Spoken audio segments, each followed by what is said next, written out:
Hi friends, నేను మీ doctor Swapna Chekuri from Hyderabad women and fertility centre. Welcome to my channel.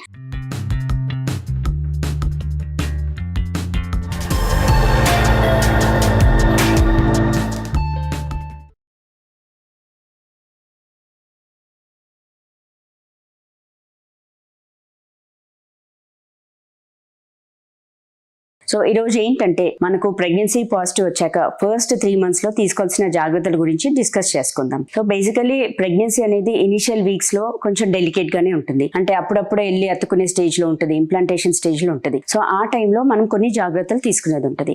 Basically ఏంటంటే ఇంట్లో routine works అన్ని చేసుకోవచ్చు. కాకపోతే ఓన్లీ ఏంటంటే మనకు లిఫ్టింగ్ హెవీ వెయిట్స్ అంటే అతిగా బరువులు ఎత్తడము, టోటల్ గా కింద కాళ్ళపైన కూర్చొని బట్టలు పిండడం కానీ అంట్లు తోమడం ఇట్లాంటిది better to avoid. And long journeys కూడా అవాయిడ్ చేయమని చెప్తాం. ఇందుకోసం రఫ్ రూట్స్ పైన గుంతలు గానీ స్పీడ్ బ్రేకర్స్ అలా ఉన్న జర్నీస్ చేస్తే ఏంటంటే ఒకసారి ప్రెగ్నెన్సీ డిస్టర్బ్ అయ్యి అబోర్షన్స్ అయ్యే ఛాన్సెస్ ఉంటుంది. సో అందుకనే better to avoid long journeys అంటాము. లేదు ఇంకా తప్పని పరిస్థితిలో వెళ్లాల్సి వచ్చింది అన్నా కానీ మనకు అది చూసుకోవాలి. అంటే లైక్ ఐదర్ బై ఫ్లైట్ కానీ లేకపోతే ట్రైన్, అది బెటర్ ఆప్షన్.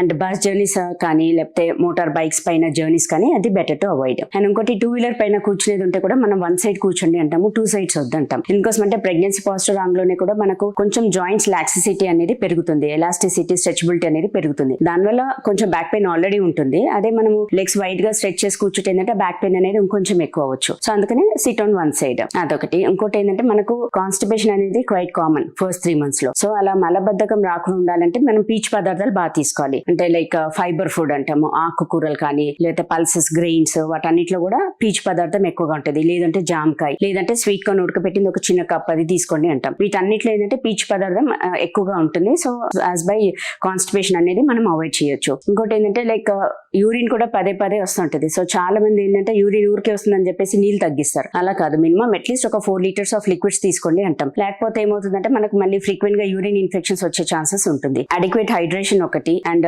రొటీన్ ప్రికాషన్స్ అంటే lifting heavy weights, travelling long journeys and rough roots పైన జర్నీస్ ఇట్లాంటిది అవాయిడ్ చేయాలి. అండ్ కాన్స్టిపేషన్ అనేది కూడా అవాయిడ్ చేయాలి. అండ్ ఇంకోటి అవాయిడ్ ఇంటర్ కోర్స్ అంటాం. బికాస్ ఫస్ట్ 3 months లో ప్రెగ్నెన్సీ డెలికేట్ గా ఉంటుంది. And if it is rough one అది మళ్ళీ మిస్క్యారేజెస్ అయ్యే ఛాన్సెస్ కూడా ఉంటుంది. సో ఈ జాగ్రత్తలు మనం తీసుకోవడం వల్ల ఏంటంటే ఫస్ట్ 3 months లో అంటే మాక్సిమం లైక్ అబోర్షన్ రేట్ అనేది మనం కొంచెం మటుకు తగ్గించుకోవచ్చు. సో ఫ్రెండ్స్, ఈ వీడియో మీకు నచ్చినట్లయితే, ఇన్ఫర్మేటివ్ అనిపించినట్లయితే please like my video and share with your friends and needy people. Thank you.